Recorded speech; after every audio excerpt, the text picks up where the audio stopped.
자, 최근 한국 경제에 대한 위기의 목소리가 커지고 있습니다. 그리고 그 정점에는 한국 경제를 지금까지 이끌어왔던 반도체마저 위험한 것은 아닌가라는 논란이 있죠. 자, 한국 반도체 산업을 다시 한번 점검해보는 시간을 갖도록 하겠습니다.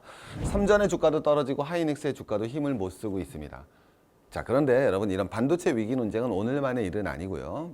이미 작년에 벌써 시작됐습니다. 증권가 계신 분들은 금방 잘 아시겠지만 작년 11월에 모건 스탠리에서 충격적인 보고서를 내놨죠. 한마디로 얘기해서 반도체 산업 지금이 정점이다라는 충격적인 보고서를 내놨습니다.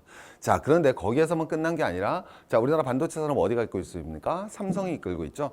삼성증권에서도 비슷한 보고서를 내왔습니다. 야, 중국 들어오니까 우리 끝났다. 뭐 이런 식의 보고서라고 이해할 수 있겠죠. 자, 그렇다면 정말 한국 반도체가 위기인지 한번 보도록 하겠습니다. 자, 이 보고서에서 나오는 한국 반도체가 위기라는 것에 대한 기본적인 두 전제 과정은 다음과 같습니다. 첫 번째, 가격이 하락하고 있다는 거죠. 맞죠? 모든 것의 위기는 여러분 기본적으로 뭐가 되겠습니까? 가격 하락으로부터 나옵니다. 그죠? 어떤 물건, 어떤 상품이라도 가격이 하락하고 있다는 건 물론 그만큼 더 팔리면 상관이 없겠지만 그만큼 팔려나가지 않는다면 그 산업은 당연히 뭐 할 수밖에 없습니까? 위기를 겪을 수밖에 없죠. 자, 두 번째는 뭐가 되느냐? 이 논쟁이 훨씬 더 재밌는 거죠. 자, 첫 번째, 삼성전자의 점유율이 하락하고 있다는 거죠. 자, 그러면 삼성전자의 점유율이 하락하면 그럼 그건 반도체 위기예요? 삼성전자의 위기예요? 삼성전자의 위기로 오해하기가 쉽다라는 거죠. 왜? 삼성전자의 점유율이 하락하게 되면 삼성전자가 뭐를 하겠습니까? 당연히 점유율을 다시 상승시키려고 그러겠죠. 그럼 반도체 시장에서 전형적으로 점유율을 상승시키는 가장 대표적인 방법이 뭐가 되겠습니까? 바로 치킨 게임을 벌이는 거죠. 공급을 갖다 왕창 때려가지고 반도체 가격을 더 낮춰버리는 거죠. 자, 우린 다 알고 있습니다. 삼성전자가 옛날에 어느 기업들을 상대로, 대만의 기업들을 상대로 치킨 게임을 벌였죠. 그래서 대만의 중소 반도체 업체들을 싸그리 무너뜨렸던 걸 우리는 잘 알고 있습니다. 그래서 많은 사람들은 생각을 하는 거죠. 왜? 삼성전자가 지금 어디가 뛰어든다? 중국 업체가 뛰어드는 거죠. 이거 박살내버리려면 어떻게 해야 되겠습니까? 엄청나게 더 공장 증설하고 가격을 다운시켜서, 즉 공급 물량을 늘려서 중국과의 치킨 게임에 돌입할 것이다.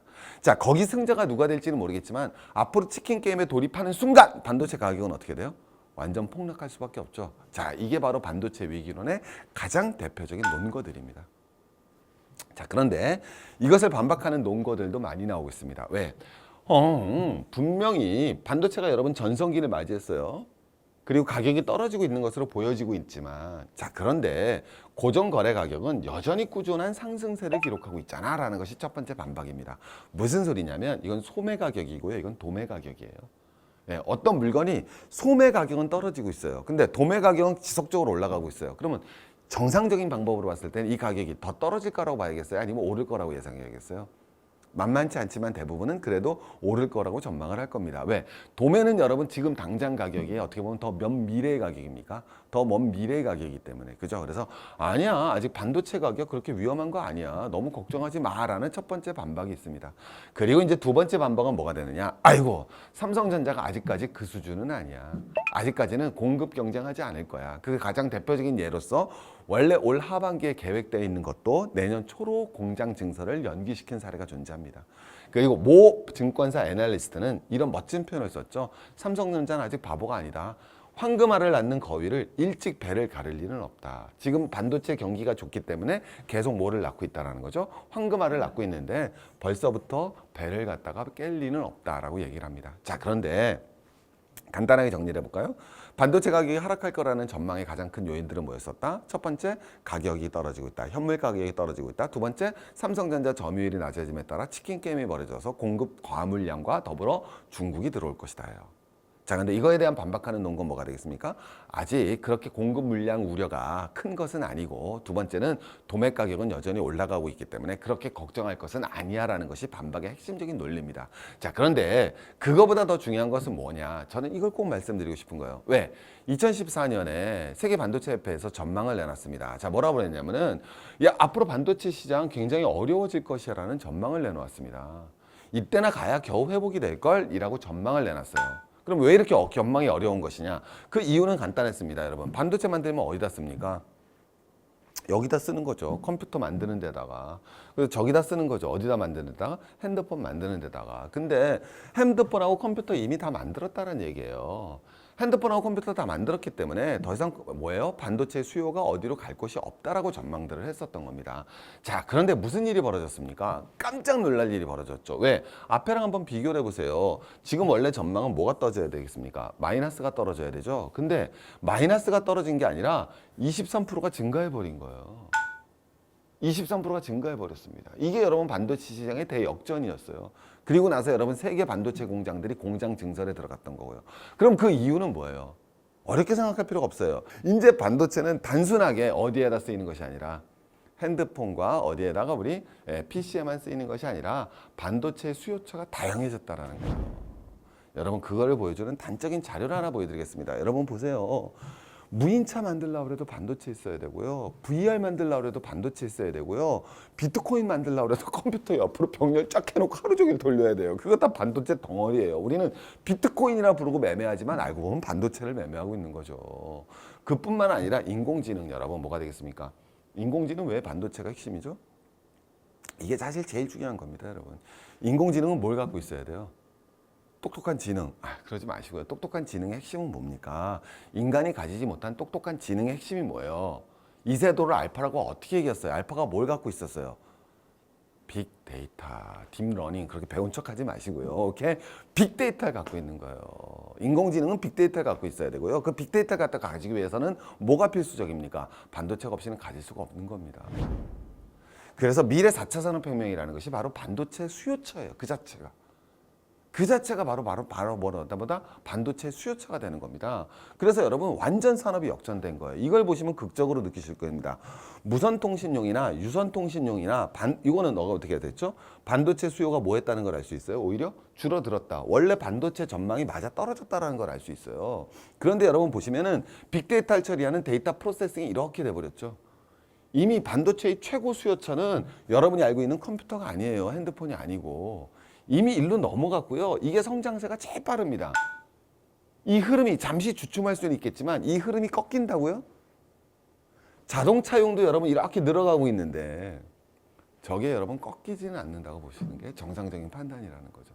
잠시 반도체가 어떻게 되더라도 반도체는 앞으로 당분간은 우리 시대의 대세 산업이라는 거는 피할 수가 없다는 거예요. 그리고 그 뒤 앞에는요. 그 선두에는 바로 세계 메모리 분야 1위 기업인 삼성전자와 그리고 3위 기업인 하이닉스가 존재한다라는 거죠. 자, 그런데 이제 마지막 반도체 논쟁에서 여러분 등장할 수 있는 마지막 변수는 존재합니다. 여러분 이 그림에도 보시다시피 항상 가장 세계의 지금 뜨거운 핫 이슈 경제는 어디입니까? 물론 지금 또 미국이 됐지만은 중국 아니겠습니까? 근데 중국이 여러분 뭐 한다? 반도체를 갖다 만들겠다. 반도체 굴기를 선언했다. 사실 우리로서는 굉장히 위협적인 일이 아닐 수가 없습니다. 우리가 지금 제일 잘하고 있는 게 반도체인데 그걸 갖다가 다른 나라도 아니고 어디서 하겠다? 중국에서 하겠다. 이거 미쳐버리는 거죠. 근데 중국은 입장에서는 당연히 할 수밖에 없는 거예요. 반도체는 첨단 산업일 뿐만 아니라 현재 자금률이 중국이 15%밖에 안 됩니다.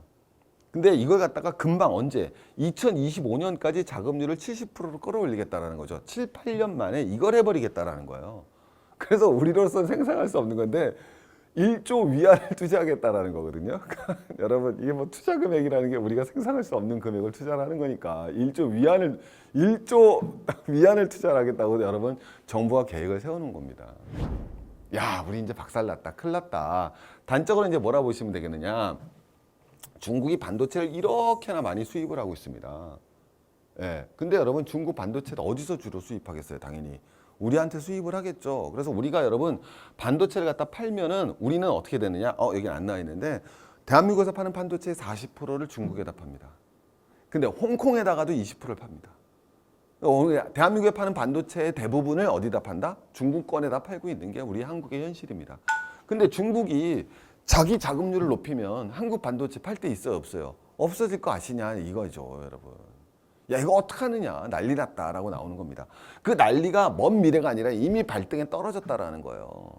발등에 어떻게 떨어졌냐 물어봤더니 요번에 중국에서 반도체 공장을 갖다 몇 개, 3개 올해 증설이 됐다라는데 올해 증설된 것만 삼성전자의 4분의 1 수준이다 이렇게 얘기하는 거예요. 그럼 여러분 이게 3년만 더 증설되면 어떻게 돼요? 삼성전자만한 게 하나 딱 생기는 거잖아요. 야, 그럼 이제 삼성전자 못했다. 큰일 났다. 또 3년만 지나면 어떻게 돼요? 삼성전자 2배 규모가 되는 거 아니겠습니까? 야, 우리가 이 경쟁에서 승리할 수 있을까? 삼성전자가 그렇게 만들어낼 수 있을까라는 고민을 갖고 있는 겁니다. 저는 그 고민 옳다고 생각하고 충분히 우리가 대응을 해야 된다고 생각하지만 기우라고 표현하면 나보자. 과대한 걱정은 하지 말아야 된다는 거죠. 왜? 중국이란 나라는 항상 우리에게 모인 동시에 위기인 동시에 기회가 됐던 곳이 바로 중국입니다. 중국이 우리 뭐 한다고 그랬을 때 항상 위기라고 생각했지만 우리가 많이 극복해온 측면들이 있죠. 우리 가장 대표적으로 가전제품 한번 생각해 봅시다. 그죠? 중국이 하이얼이라든가 여러 가전제품가들과 만들고 그들이 에어컨과 세탁기와 냉장고를 만들기 시작할 때 삼성과 LG 다 망한다기 표현보다 다 박살날 줄 알았죠. 우리 지금 다 집집마다 뭘 쓸 줄 알았어요. 선생님 집에 계시는 하이얼 쓸 줄 알았죠. 근데 다행히 다 모든 집들이 하이얼 쓰는 건 아니에요. 저희 집도 쓰고는 있습니다만 여전히 LG하고 삼성 쓰고 있는 거죠. 자, 그건 뭐가 되느냐? 그리고 여전히 LG와 삼성이 중국으로 수출이 되고 있습니다. 왜? 중국 내수 시장은 폭발적으로 커지고 있고요. 네. 자금률이 높아지더라도 수입량은 많아질 수 있습니다. 맞죠? 자금률은 높아질 수 있죠. 내가 옛날에 100개 쓰다 지금 200개 씁니다. 근데 옛날엔 10개를 갖다 내가 만들었으면 자금률은 10%죠. 지금은 20개를 만들어요. 자금률은 몇 프로예요? 40개를 만들어요. 이제 자금률이 20%가 됐죠. 200개에서. 하지만 옛날엔 몇 개를 수입했어야 돼요? 90개. 지금 몇 개? 160개. 이 논리가 적용될 수 있다는 거죠. 그 다음에 두 번째는 여전히 고급화 전략이 가능한 것이죠. 내수시장이 열린다고 그래서 중국도 똑같이 내수시장이 열리는 순간 다 하이얼만 쓰는 게 아니죠. 중국도 빈부격차가 더 심하죠. 위에는 당연히 뭐에 대한 수요가 늘어납니까? 삼성과 LG에 대한 수요가 늘어날 수밖에 없죠. 반도체라고 다를까? 자, 여러분 그걸 보여주는 대표적인 것이 바로 가전제품만이 아니라 사실은 자동차 시장이었죠. 지금은 여러분 많이 떨어졌지만 중국에서 시장 점유율은 떨어지고 있어요. 제가 아까 말씀드린 건데. 그런데 여러분 어떻습니까? 자동차 판매량은 늘고 있죠. 아까 제가 말씀드렸던 거. 점유율은 떨어지더라도 판매량은 늘고 있는 거죠.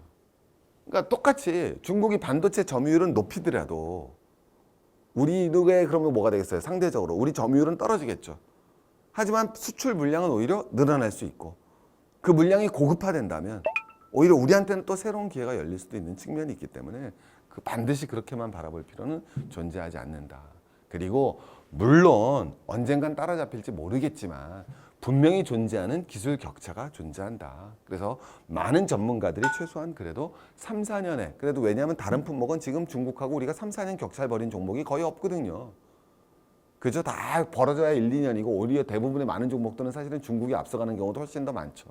그러나 반도체는 여전히 기술 격차가 존재하고 있다. 얘네들이 현재 양산 시스템 만든 거 우리 이미 2014년에 이뤄낸 거다. 뭐 이런 평가들이 존재를 합니다. 그러고 여전히 우리 반도체 중국만 뭐예요?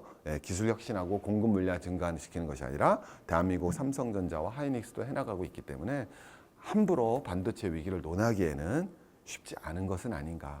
어쨌든 4차 산업혁명에 도도한 물결이 들어서고 있습니다. 그리고 그 4차 산업혁명의 도도한 물질은 반도체 없이는 불가능합니다.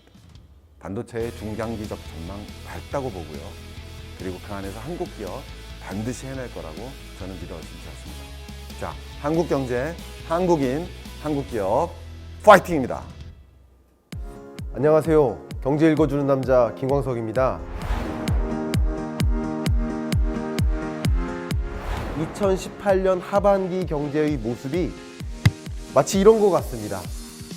근데 아직도 전세 공급이 충분한 수준까지는 안 온 거예요. 2018년 하반기에는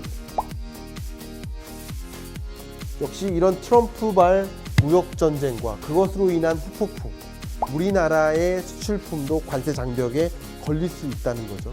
남북 경협이 더 확산되고 그럴 것이라고 보여지는데 어떤 산업에 대한 관심이 많냐면 우리 앞에 놓여져 있는 미래가 굉장히 다 어둡다, 불확실하다. 좀 더 채비하고 준비를 해야만 기업도, 정부도, 우리 가게도 올바른 의사결정을 해나갈 수 있겠다. 우리 앞에 놓여져 있는 이 미래에는 어떤 기대와 어떤 걱정들이 있는지를 좀 살펴보고요. 우리는 어떻게 의사결정해야 되는지 그런 이야기를 좀 전개해 보도록 하겠습니다. 여러분 좀 2018년 하반기가 좀 보이십니까? 네, 많이 보여지지 않으세요?